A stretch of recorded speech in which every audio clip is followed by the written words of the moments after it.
Welcome everyone, my name is Dr. AJ Acierno and I am the CEO of DecisionOne Dental.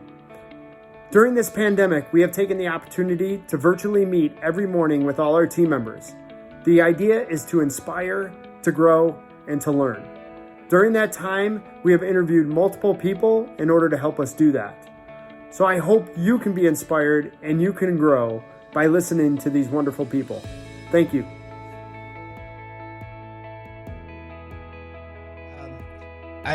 One of the things, I'm going to come at this in a roundabout way, but one of the things we found at Disney is that when we have cast members, if we have employees recommend friends or family to work at Disney, the retention rate is much higher. And I don't think that's a coincidence because people know, okay, you'll fit into this organization culturally, maybe you're service oriented, all the strengths it takes to be able to thrive in the hospitality industry. No one makes it on their own. Everybody needs help and a hand up from somebody. And then once you get there, you got to, be your own person and prove yourself and do the job. And so I think I sort of was able to transition out of that to downplaying that to really being proud of it. And so I think from a leadership point of view, connecting, creating a sense of community. You are there to work for your people. You're there to create the right environment for them, create the right culture for them, make them feel special, make them feel respected, listen to them. And if you can do that, you can build a sense of community. And there's 4 things I spend every day thinking about. First of all, do you have the right people in the right jobs? Do you have talent to task? So in a time like this, think about what needs to get done right now, and you may assign people non-traditionally into those tasks because they're really going to excel at those. Relationships is what makes everything happen. I'm a big fan of Stephen Covey, 7 Habits of Highly Effective People. That concept of emotional bank accounts. You're always making deposits and withdrawals. And I learned at Disney during the good times, during the non-hurricane season, when things were going well, that's the time you make a lot of emotional deposits. You're out talking to people, engaging people, taking care of people so that you can sort of have a built up goodwill in your account. So when things like this happen, people are going to stick with you and they're going to stay engaged. And so that relationship piece is a big deal. So I think as a leader, if you can dig that next level of relationships, just talk to people candidly and say, look, I know it's tough right now. What's on your mind? Is there anything I can help you with at this point? I think people are afraid to ask that sometimes because they say, well, what if I can't help people?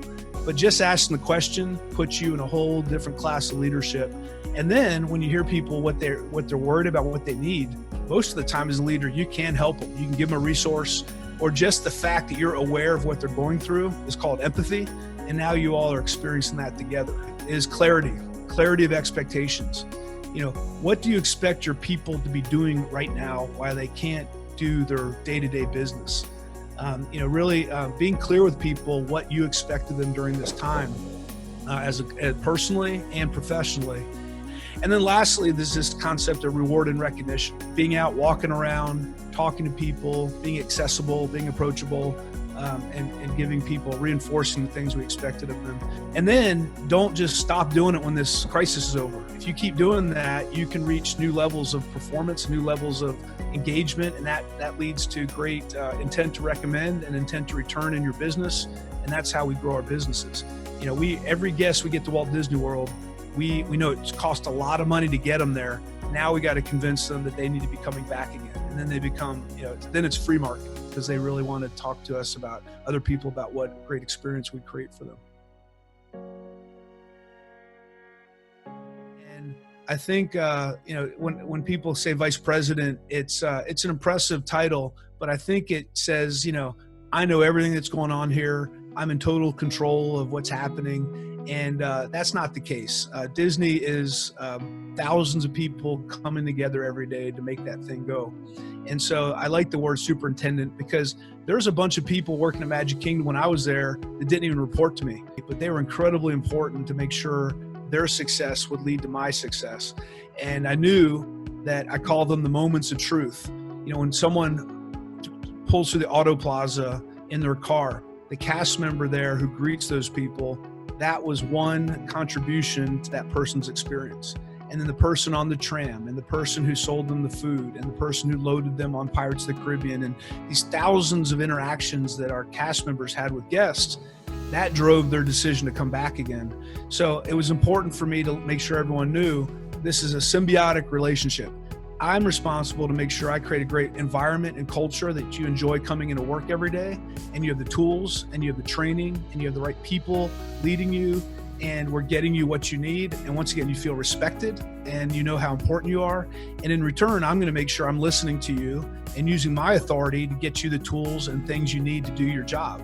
And no one's job is more important than anyone else. We just have different roles, but the purpose is all the same. And you just have to talk about that all the time, every day. And they realize that you're just there part of the team and encouraging that. So I think it's an important approach to take. As a leader of a company, you have to focus on the big picture, and you have to focus on every single individual person. And that's what makes, well-run companies so challenging, because you're expected to be able to do a lot of those things. I kind of like to go old school. There was an attraction back in the 80s and 90s at the Magic Kingdom. It's where Buzz Lightyear Space Ranger spin is now. It was called Dream Flight, and it was the same ride system. And you got to sort of go on this omni mover through the history of aviation, and it was great music, and it told the story. And I remember when I wrote it, I was had just joined the company, and for me that's sort of an emotional connection. But obviously, there's so many great attractions and things there. But for me, that was sort of, I guess, I'm a kind of sentimental person. And as I like to joke a little bit, I said, Mickey Mouse, who was my boss for 26 years, he's got that cute voice and that nice smile, but he wants his quarterly earnings, and he will get his quarterly earnings. And we had, it's really, it's not really the size of the company you're running. It's the scale. It's everything is relative, right? So we were expected to get year over year double-digit growth was our goal, and you have to work really hard every day to make that happen. Not only on the top side to get your revenues going, but also to operate efficiently. And we did not leave any stone unturned. So high level, my approach was we use what we call the value chain at Disney. If we create a great environment for people, for employees, the employees will be satisfied, they will deliver great service, and we will get sustainable results. So that's on one side. If we can make sure the cast members perform at a high level, the profitability follows that. But I had to make sure, did we get our per cap today? We got to get a certain amount of people to spend a certain amount of money on merchandise, on food and beverage. We need a certain amount of people to come to our Halloween parties every year, and we need growth every year. So if I'm going to raise the price, what am I offering to justify how much I'm raising the price? Am I hitting the mark on value? A big thing we focus on at Disney is value. We don't talk about price. You focus on price, everyone's going to tell you Disney's really expensive. But when we talk about value, it's really expensive. It's ridiculous. Well, would you come back? Oh yeah, we go every year. It's a great value. We can't do it anywhere else. So it's the big thing I think you got to focus on every day is, what is your purpose? People are not going to come in every day because of your P&L. That's not driving performance. It's not driving excitement. Everyone has to know what their purpose is. And when everyone knows, like, for example, Disney, we are here to make people happy. We are here to create magical moments for people. All of a sudden, the custodial cast member starts, painting with a broom and a bucket of water and painting art on the ground. And now the bus driver's singing. They're doing things that aren't expected because they know what their purpose is. And while they're doing that, they're doing their jobs. So I think reminding people every day, and in the dental industry, you all are, you're dealing with people who are scared. You're helping them with their self-confidence. Teeth are real important to people. You're helping them with pain. You're providing medical services. So I think reminding people what if you didn't exist, what would happen. It's important people remember that purpose. But people, our cast, and I know employees also get excited about performance. And at the attractions, we would tell them, all right, guys, today our goal is to hit 2,200 guests per hour at Pirates of the Caribbean. Let's see if we can get it. It's Christmas time. And then we hone in on how quickly we load people, how we group people, the cycle time of the attraction, and we look at the metrics. The same in merchandise. the interesting thing is often the best ideas in your industry come from a different industry. That's how innovation happens. Maybe what you all should be doing is going to the Ritz-Carlton and walking around and saying, what's here that people enjoy and how could I bring that into my office?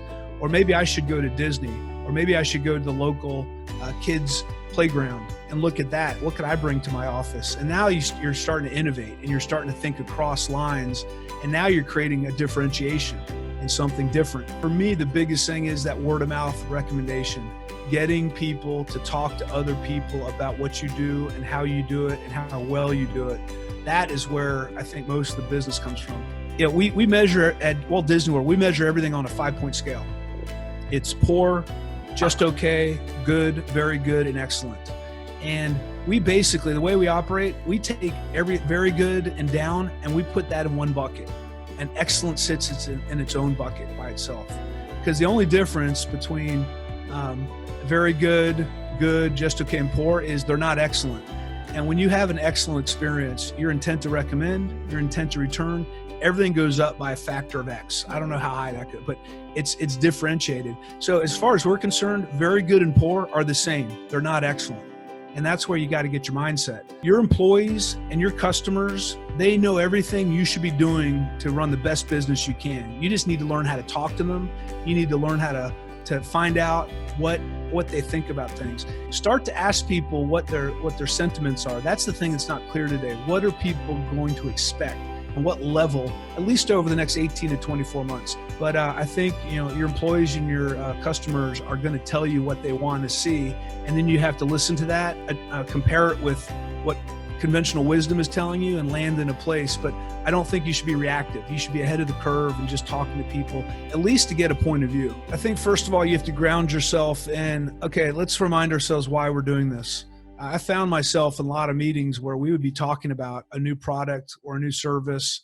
And after a while, I learned to ask the question, okay, before we go any further, remind me why we're doing this. So, and I tried to teach my general managers to ask that same question. I think a common sense approach to going back and questioning yourself after you brainstorm is very smart. Innovation happens with putting a process in place to take the smallest executable step. I think you all should be open to a lot of testing, be very open-minded about your business. That's how innovation happens. And if you've read Bob Iger's book, Ride of a Lifetime, there's two things he talks about. Innovate or die, and status quo is not a strategy. The organizations that are going to thrive and do well are the ones that can think about themselves differently. They can change, they can be open-minded, they can innovate.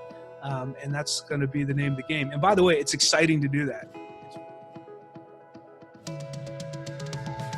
But yeah, it's called How is the Culture in Your Kingdom? And I'd kind of thought about when I left Disney, what do I know? What are the things I know that could help people? And the book is written into 4 sections. The first one is all about leading yourself. And it's a section that a lot of people take for granted. Hydrate, have the right diet, exercise, learn how to manage stress, have good organizational skills. These are all things that everyone knows, but people for some reason don't do enough. And so I tell stories in here about this. The next section's on leading your team, and it's really based on the 4 things I talked about. Hiring the right talent, relationships, expectations, reward and recognition, and giving effective feedback. The third section is on leading your organization. And it's around creativity, innovation, communication, benchmarking. And then the last section is on leading change. And that was a kind of not a last minute addition, but we took some of the chapters and put it there because that's such an important topic. So each chapter has it starts with a story, a personal story, a professional story from my career, or someone I knew.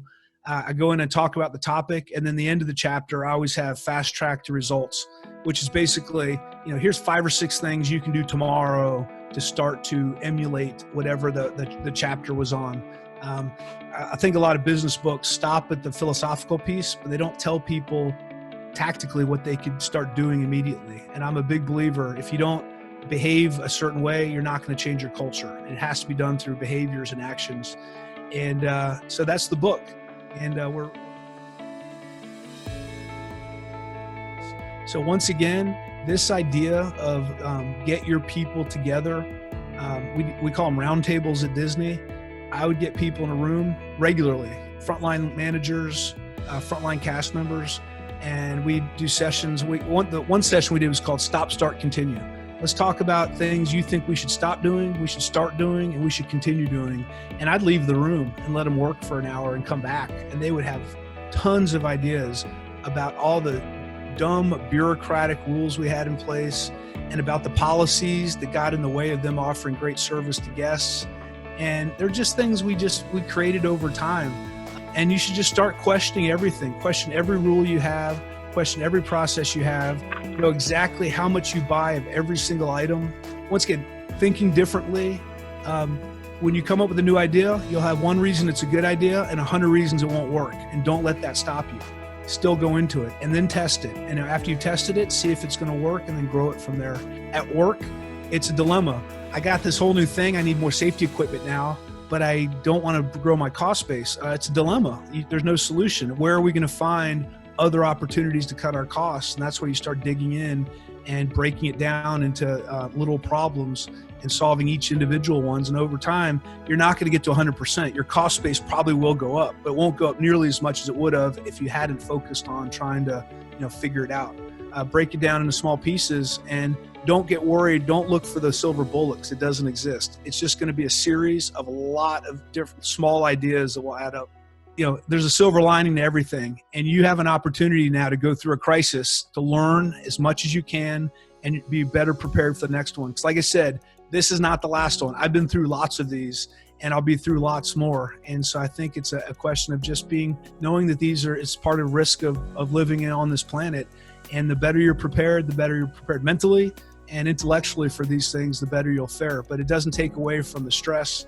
And once again, just keep in contact with people. I love you're doing these webinars. I think it's a great thing to stay connected as a group. And I hope everyone stays safe out there. Thanks for having me, AJ.